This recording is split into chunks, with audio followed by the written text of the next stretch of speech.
Hello friends, आपल्या सर्वांची आवडती मालिका आनंदी या मालिकेच्या आजच्या शनिवार 8 ऑगस्टच्या एपिसोडमध्ये एकानंतर एक धमाकेदार ट्विस्ट आले आहेत. फ्रेंड्स, आजचा एपिसोड खूप भारी होता. मग नेमकं घडलंय तरी काय? तर आजच्या एपिसोडमध्ये युगंधरने चक्क सगळ्यांसमोर माझ्या थोबाडीत मारली, माझी लायकी काढली. हा विचार हे सगळं पृथ्वीला सहनच होत नाही आणि पृथ्वी चक्क आत्महत्या करण्याचा प्रयत्न करतो. एक भला मोठा चाकू काढून आपल्या हाताची नस कापण्याचा प्रयत्न करतो. त्याला प्रांजल आणि मिताली थांबवत असतात, परंतु पृथ्वी त्यांचं काही ऐकत नाही आणि त्याच वेळेस विद्याधर तेथे पोहोचतो आणि या पृथ्वीचा जीव वाचवतो. म्हणजे आज पृथ्वीने ठरवलं होतं की जायचं ढगात. मग हे सगळं नेमकं घडलं तरी कसं, हे जाणून घेण्यासाठी हा व्हिडिओ शेवटपर्यंत नक्की पहा. फ्रेंड्स, आजच्या एपिसोडच्या सुरुवातीलाच युगंधरने सगळ्यांसमोर पृथ्वीच्या सनसनीत मुस्काटात मारलेली असते आणि युगंधर पृथ्वीला जाब विचारतो, तुझी हिंमत कशी झाली आनंदीला मोलकरीण म्हणण्याची?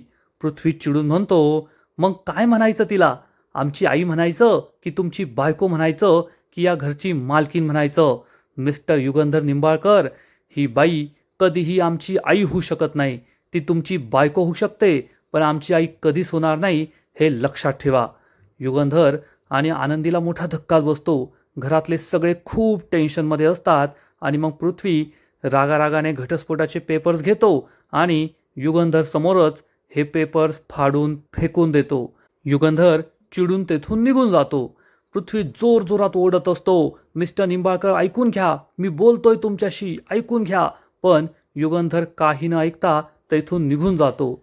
मग आनंदी पृथ्वीला समजवण्याचा प्रयत्न करते, पृथ्वी ऐकून घे, आमच्या दोघांमध्ये असं कोणतंही नातं नाहीये.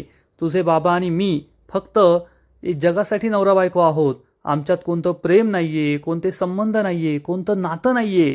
परंतु पृथ्वी आनंदीवर जोरात ओरडतो आणि म्हणतो, तुला शेवटचं सांगतोय, पुन्हा आमच्याशी बोलायला यायचं नाही, नाहीतर परिणाम खूप वाईट होतील, एवढं लक्षात ठेव. पृथ्वी रागारागाने निघून जातो. त्याच्या मागे मागे मिताली आणि प्रांजलसुद्धा जातात. घरातील सगळ्यांना खूप टेन्शन आलेलं असतं. विद्याधर आणि शलाका मात्र खूप खुश असतात. आनंदी आरतीला हाक मारते. आरती आणि आरची तिच्याजवळ येतात. आनंदी म्हणते, आरतीताई, मला आत्ताच्या आत्ता मालक साहेबांकडे घेऊन जा, मला त्यांच्याशी बोलणं खूप महत्त्वाचं आहे. आरती आनंदीला मालक साहेबांकडे घेऊन जाते आणि मालक साहेब रागारागाने रूममध्ये जात असतात. तर आनंदी त्यांना थांबवते आणि विचारते, मालक साहेब, हे काय केलं तुम्ही? युगंधर म्हणतो, आनंदी, या सगळ्यापासून तू दूर राहा. आनंदी चिडून म्हणते, नाही दूर राहणार. तरुण मुलगा आहे तुमचा आणि सगळ्यांसमोर तुम्ही त्याच्या थोबाडीत मारली, हे तुम्ही अतिशय चुकीचं केलंय. तुम्ही आत्ताच्या आत्ता जा, त्याची माफी मागा. युगंधर म्हणतो, आनंदी, माझं चुकलं, मी त्याच्या थोबाडीत मारली, मी त्याची माफी मागायची आणि तो तुला जे काही बोलला ते चुकीचं नव्हतं का, म्हणून मी त्याला शिक्षा केली. आनंदी म्हणते, तो लहान आहे अजून, आपण समजूतदारीने घ्यायला हवं ना. तुम्ही जे काही केलं ना ते चुकीचं केलं. मी तर सांगते, आत्ताच्या आत्ता जा, त्याच्याशी बोला, त्याची माफी मागा, चुकलं माझं असं म्हणा. युगंधरच्या तळपायाची आग मस्तकात जाते. तो रागारागाने आपला फोन खाली फेकून देतो. आरती आणि आनंदी खूप घाबरतात.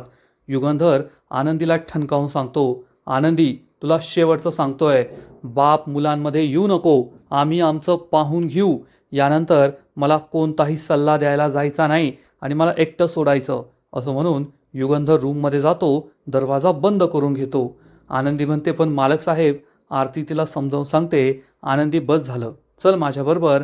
आरती आनंदीला आपल्याबरोबर घेऊन जाते आणि मग थोड्याच वेळात कुणीतरी युगंधरच्या रूमचा दरवाजा उघडतं. युगंधर खूप चिडतो आणि म्हणतो, एकदा सांगितलेलं कळत नाही का? आणि तो मागे वळून पाहतो तर चक्क शिल्पा त्याच्यासमोर उभी असते. युगंधर विचारतो, ताई तू? तर शिल्पा म्हणते, हो, मला तुझ्याशी महत्त्वाचं बोलायचं आहे. युगंधर म्हणतो, पण मला आता काहीच बोलायचं नाहीये, मला एकांत हवाय. शिल्पा म्हणते, महत्त्वाचं आहे म्हणूनच बोलायला आली आहे. एक खूप महत्त्वाचा दिवस आहे उद्या.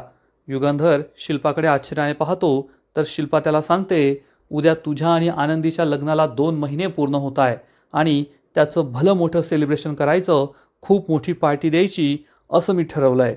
युगंधरला जबर धक्काच बसतो. शिल्पा म्हणते, मी असं ठरवलं आहे की आपण संपूर्ण बंगल्याला लाईटिंग करूया, शहरातल्या सगळ्या मोठ्या मोठ्या उद्योगपतींना, न्यूज चॅनलवाल्यांना, श्रीमंत माणसांना, प्रतिष्ठित माणसांना बोलूया आणि तुमच्या लग्नाची 2 महिने सेलिब्रेट करूया. त्या मंत्री साहेबांना सुद्धा बोलूया ज्यांनी तुला आणि आनंदीला पुरस्कार दिला होता आणि तुमची जोडी त्यांना खूप आवडली होती. दणक्यात सेलिब्रेशन करूया. युगंधर खूप चिडतो आणि म्हणतो, हे सगळं जाणून बुजून करतेस ना तू मला त्रास द्यायला. तर शिल्पा म्हणते, युगंधर मी का तुला त्रास देईल? अरे तुझी एवढी लाडकी बायको आहे आणि लग्नाला 2 महिने झाले, मग त्याचं सेलिब्रेशन करायलाच पाहिजे ना. युगंधर खूप चिडलेला असतो आणि आपली बोटं दाबत असतो. शिल्पा हे पाहते आणि मग आपला खरा रंग दाखवते आणि चिडून म्हणते, आता राग राग करून काय फायदा आहे? युगंधर तुला मी म्हणत होते की ही इतकी मोठी चूक करू नको, त्या आनंदीशी लग्न करू नको, पण त्यावेळेस तू माझं ऐकलं नाही. तेव्हा तुला तुझी फॅक्टरी वाचवायची होती. आज तुझी फॅक्टरी वाचली, पण काय झालंय पाहतोयस ना तू. तुझी मुलं कायमची तुझ्यापासून दुरावली गेली आहे. समाजात कुठे तोंड दाखवायला जागा राहिली नाहीये आपल्याला. अरे काय करशील ती फॅक्टरी, काय करशील तो पैसा, जेव्हा तुझी पोटची मुलंच तुझ्यापासून दुरावली गेली आहेत. तुझा तिरस्कार करताय. तू त्या तुझ्या लाडक्या आनंदीसाठी ना, तिच्या सन्मानासाठी, तिच्या सुरक्षिततेसाठी स्वतःच्या कुटुंबाचं, स्वतःच्या मुलांचं वाटोळं करून घेतलंय, एवढं लक्षात ठेव. युगंधर गुपचूप सगळं ऐकून घेतो आणि शिल्पा म्हणते, मी तुला पुन्हा पुन्हा समजावून सांगत होते, त्या आनंदीसाठी हे सगळं करू नको, त्या आनंदीच्या नादाला लागू नको, हे लग्न करू नको. दुसरा काही मार्ग काढता आला असता, परंतु तू माझं काहीच ऐकलं नाही. युगंधर मला मान्य आहे, तुला समिधाने शेवटच्या क्षणी सांगितलं होतं की तुझा हा बिझनेस खूप मोठा कर, परंतु त्याचा अर्थ असा नाहीये की या बिझनेससाठी तू स्वतःच्या मुलांची अवहेलना करशील, स्वतःच्या कुटुंबाची अवहेलना करशील.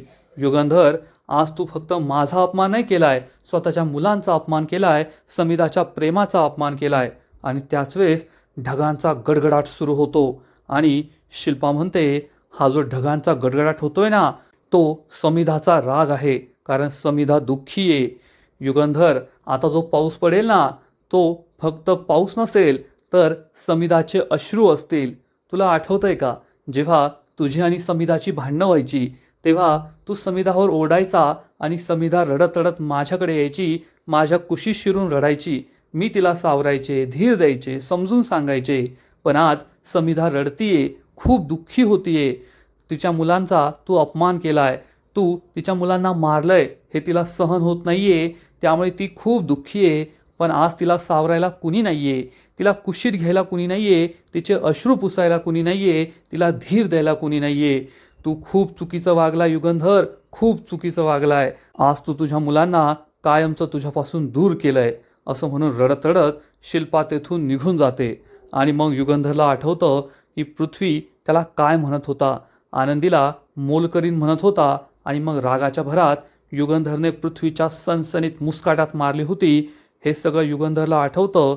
युगंधर खूप दुःखी होतो आणि आपला हात पुन्हा पुन्हा दाबत असतो. युगंधरला हे सगळं सहनच होत नाही की पृथ्वी काय बोलला, मग त्याने काय केलं. घरात हे जे काही सगळं सुरू आहे ना, याचा त्याला खूप त्रास होत असतो. आणि इकडे आरती आनंदीला घेऊन किचनमध्ये येते. आनंदी खूप अस्वस्थ असते. आरती तिला पाणी प्यायला देते आणि म्हणते, आनंदी पाणी पी आणि शांत हो. परंतु आनंदी म्हणते, नाही आरतीताई, मला खूप त्रास होतोय. तू आहे ना, मला आत्ताच्या आत्ता पृथ्वीकडे घेऊन चल, मला पृथ्वीशी बोलायचं आहे. आरती तिला समजावून सांगते, अगं आनंदी, आता जर तू पृथ्वीजवळ गेली तर पृथ्वी तुझ्याशी धड बोलणार सुद्धा नाही. त्याचा खूप मोठा अपमान झाला आहे. आनंदी म्हणते, हो आरतीताई, मला सुद्धा त्याचीच भीती वाटतेय. ज्या मुलाच्या वडिलांनी इतक्या लोकांसमोर त्याच्या सनसनीत मुस्कटात मारली, त्याला किती वाईट वाटत असेल. त्याने काही जीवाचं बरं वाईट करून घ्यायला नको, स्वतःला काही त्रास करून घ्यायला नको. म्हणून तर मी तुला म्हणतेय की आत्ताच्या आत्ता मला त्याच्याकडे घेऊन चल. मी त्याला समजावून सांगते की आम्ही दोघे चुकीचे नाही आहोत, त्याचे वडील चुकीचे नाही आहेत, नाहीतर तो काहीतरी चुकीचं पाऊल उचलेल. आरती तिला समजावून सांगते, नाही आनंदी, तू बिलकुल तिकडे जायचं नाहीये, कारण तो तुझं काहीच ऐकून घेणार नाही. उलट तो तुझा अपमान करेल, तुला 4 शब्द सुनावेल, तुझा तिरस्कार करेल. आनंदी म्हणते, करू दे, मी सगळं ऐकून घ्यायला तयार आहे, अपमान सहन करायला तयार आहे, तिरस्कार सहन करायला तयार आहे. परंतु या घरात जे काही होतंय ना, ते सगळं माझ्यामुळे होतंय आणि आता मी ते नाही सहन करू शकत. मला त्याच्याशी जाऊन बोलावंच लागेल. आरतीला सुद्धा खूप टेन्शन आलेलं असतं की खरंच पृथ्वी आता काही वेडंवाकडं करू शकतो. आणि इकडे पृथ्वी खूप चिडलेला असतो. आज युगंधर निंबाळकरने चक्क माझा सगळ्यांसमोर अपमान केला हे त्याला आठवतं. मी जेव्हा आनंदीला मोलकरीण म्हणालो तेव्हा युगंधर निंबाळकरने माझ्या सणसणीत मुस्काटात मारली हे त्याला आठवतं. आणि पृथ्वी खूप चिडतो आणि म्हणतो, हाऊ डेअर ही, तो असं कसं काय करू शकतो? या माणसाची लायकी काय आहे? माझी लायकी काढतो तो. मी कोण आहे? माझी उंची काय? मी बोलतो किती? असं बोलला तो मला. सगळ्यांसमोर माझ्या थोबाडीत मारली त्याने. प्रांजल आणि मिताली सुद्धा खूप चिडलेले असतात आणि मग पृथ्वी तोडफोड सुरू करतो. टेबल फेकून दे, बेडशीट फेकून दे, ब्लँकेट फेकून दे, असा त्याचा धिंगाणा सुरू असतो. प्रांजल आणि मिताली खूप घाबरतात. त्याला शांत करण्याचा प्रयत्न करतात. दादा शांत हो, दादा शांत हो. परंतु पृथ्वी काहीच शांत होत नाही. तो खूप चिडलेला असतो. पृथ्वी म्हणतो, कुठे बॉक्स, कुठे बॉक्स, कुठे? हे ऐकून प्रांजल आणि मिताली खूप घाबरतात. नाही दादा, बॉक्स नाही, बॉक्स नाही. परंतु पृथ्वी त्यांचं काहीच ऐकत नाही आणि म्हणतो, बाजूला व्हा. आता तुम्ही मला सल्ले देणार का? व्हा बाजूला. असं म्हणून तो प्रांजलला ढकलून देतो आणि मितालीला सुद्धा बाजूला करतो. पृथ्वी कपाटातून एक बॉक्स बाहेर काढतो आणि या बॉक्समध्ये चक्क भला मोठा चाकू असतो. प्रांजल आणि मिताली खूप घाबरतात. त्याला अडवण्याचा प्रयत्न करतात. परंतु पृथ्वी त्यांना दूर लोटतो. चाकूचा धाक दाखवतो. मिताली, प्रांजल हात जोडतात. दादा असं करू नको, प्लीज असं करू नको. पण पृथ्वी काहीच ऐकत नाही आणि हा चाकू चक्क आपल्या हाताजवळ नेतो आणि म्हणतो, जोपर्यंत मला वेदना होणार नाही तोपर्यंत माझा राग शांत होणार नाही. मला स्वतःला त्रास करून घ्यावाच लागेल. असं म्हणून पृथ्वी चक्क त्याच्या हाताची नस कापण्याचा प्रयत्न करत असतो. मिताली, प्रांजल खूप घाबरलेले असतात. त्याच्यासमोर विनवण्या करत असतात, दादा प्लीज असं करू नको, प्लीज असं करू नको. परंतु पृथ्वी स्वतःच्या हाताची नस कापणार इतक्यात विद्याधर तेथे पोहोचतो आणि त्याच्या हातातून चाकू दूर फेकून देतो आणि चक्क पृथ्वीच्या सणसणीत मुस्काटात मारतो. पृथ्वी रडू लागतो आणि म्हणतो, काका मला स्वतःला त्रास करून घ्यायचा आहे. त्या माणसाने माझा खूप अपमान केला आहे. मला खूप दुखावलं आहे. मला स्वतःचा जीव घ्यावाच लागेल. विद्याधर चिडून म्हणतो, काय करतोयस तू? तुला तरी कळतंय का पृथ्वी? अरे जोपर्यंत तुझा हा काका जिवंत आहे ना तोपर्यंत तुझं काही बरं वाईट होऊ देणार नाही. आणि तू स्वतःला का त्रास करून घेतोय? त्या नालायक बापामुळे. अरे तो नालायक युगंधर आणि ती कपटी कारस्थानी आनंदी, त्यांच्यामुळे तू स्वतःचा जीव घ्यायला निघाला. असं करू नकोस. पृथ्वी शांत होतो आणि विद्याधर पृथ्वी आणि या दोन मुलांना समजावून सांगतो, तुमचं दुःख फक्त मलाच कळू शकतं. कारण हा जो त्रास तुला आज होतोय ना पृथ्वी, तोच त्रास त्या कपटी युगंधरने आणि त्या नालायक आनंदीने मला सुद्धा दिलाय. म्हणजे जेव्हा त्या दोघांचं सत्य मला कळलं तेव्हा त्यांनी माझ्यावरच घाणेरडे आरोप लावले. मी किती वाईट माणूस आहे, नालायक माणूस आहे हे सगळ्या जगासमोर सिद्ध केलं आणि हा त्रास मी सहन केला आहे. पण तुला एक गोष्ट सांगतो, जेव्हा समोरची व्यक्ती आपल्याला त्रास देतो ना तेव्हा आपण स्वतःला त्रास करून घ्यायचा नसतो. तर या त्रासाची, या रागाची परतफेड करायची असते. या अपमानाची परतफेड करायची असते. त्या युगंधरने तुझा अपमान केलाय ना, आता तू त्याचा अपमान करायचा, त्या आनंदीचा अपमान करायचा. त्या दोघांना आयुष्यभराची अद्दल घडवायची. पृथ्वीला हे पटतं. आरती हे सगळं ऐकत असते. विद्याधर पृथ्वीला कसं भडकवतोय हे पाहून तिला मोठा धक्काच बसतो आणि विद्याधर पृथ्वीला ठणकावून सांगतो, पृथ्वी हा राग शांत होऊ देऊ नको, ही आग शांत होऊ देऊ नको. आता या आगीत तो युगंधर आणि ती आनंदी जळून खाक झाली पाहिजे, एवढं लक्षात ठेव. पृथ्वी हे सगळं शांतपणे ऐकून घेतो. विद्याधर खूप खुश होतो. मग प्रांजल आणि मिताली त्याला मिठी मारून रडू लागतात आणि म्हणतात, हे काय करत होतास तू? यानंतर असं करायचं नाही. आरतीने हे सगळं ऐकलेलं असतं आणि मग ती आनंदीला हे सगळं येऊन सांगते. आनंदीला जबर धक्काच बसतो. आनंदी म्हणते, ताई मला माहीतच होतं विद्याधर सर असंच काहीतरी करणार. जरी आज त्यांनी पृथ्वीचा जीव वाचवला असला, पृथ्वीला आधार दिला असला ना, तरीसुद्धा आता ते मुलांच्या मनामध्ये मालक साहेबांविरुद्ध विष तयार करणार आणि त्याचे या घरावर खूप वाईट परिणाम होतील. खरंच खूप वाईट घडलं.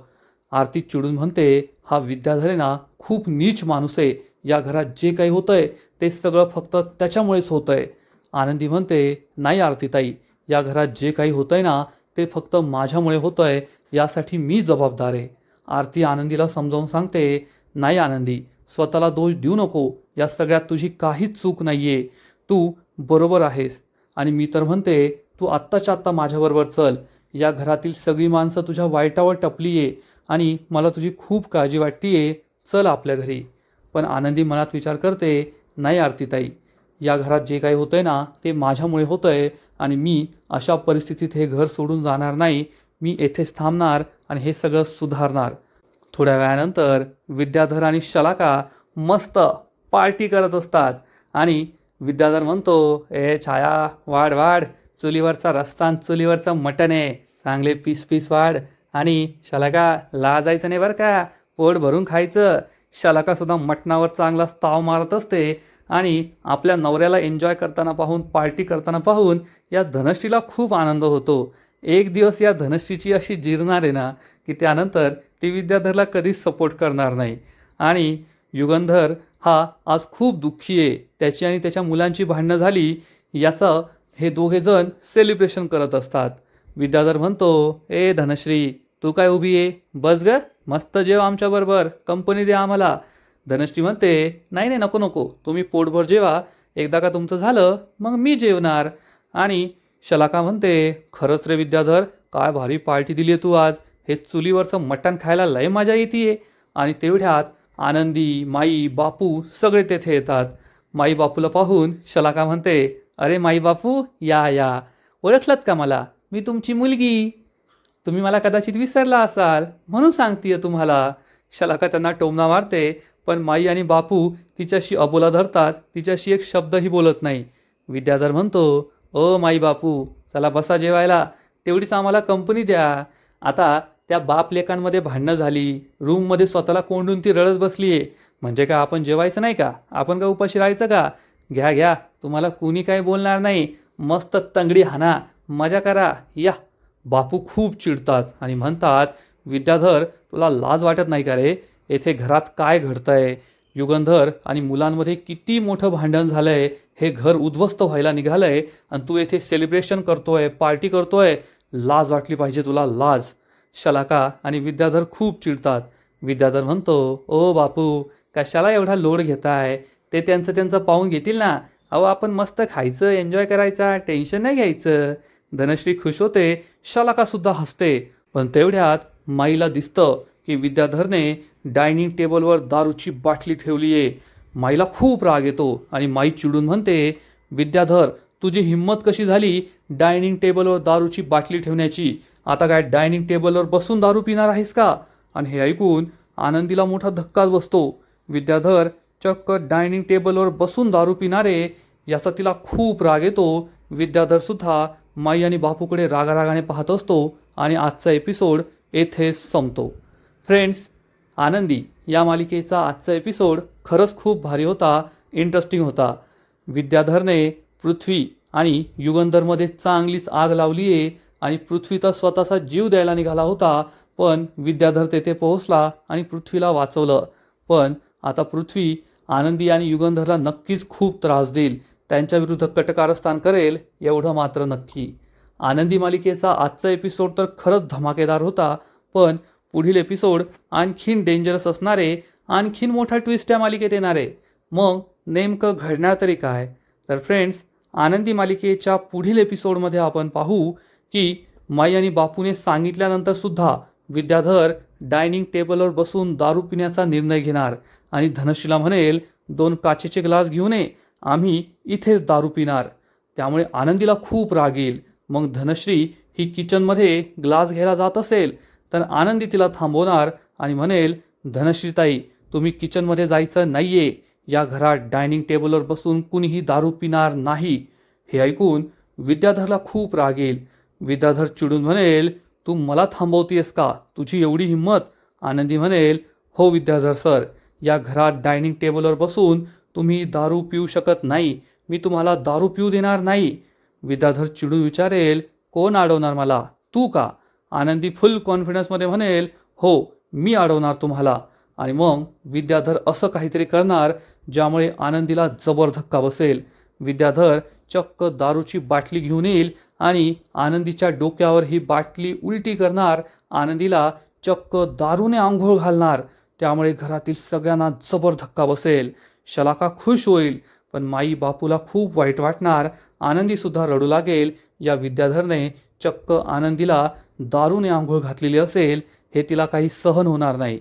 मग आता जेव्हा ही गोष्ट युगंधरला कळेल तेव्हा युगंधर काय करणार, आनंदी याचं कसं उत्तर देईल, हे सगळं पाहणं खूप इंटरेस्टिंग असेल. पण विद्याधरने खूप मोठी चूक केली आहे आणि या चुकीचा पश्चाताप त्याला होणार. युगंधर आणि आनंदी त्याला जबर शिक्षा करतील असंच वाटतंय. तर फ्रेंड्स, तुम्हाला सुद्धा आजचा एपिसोड आवडला का? नक्कीच कमेंट करून सांगा. आणि आनंदी मालिकेचे असेच नवीन नवीन एपिसोड, नवीन नवीन अपडेट सर्वात आधी पाहण्यासाठी व्हिडिओला लाईक करा, शेअर करा, चॅनलला सबस्क्राईब करून बेल आयकॉनवर क्लिक करा. म्हणजे या मालिकेचे नवीन नवीन एपिसोड तुम्हाला सर्वात आधी पाहायला मिळतील.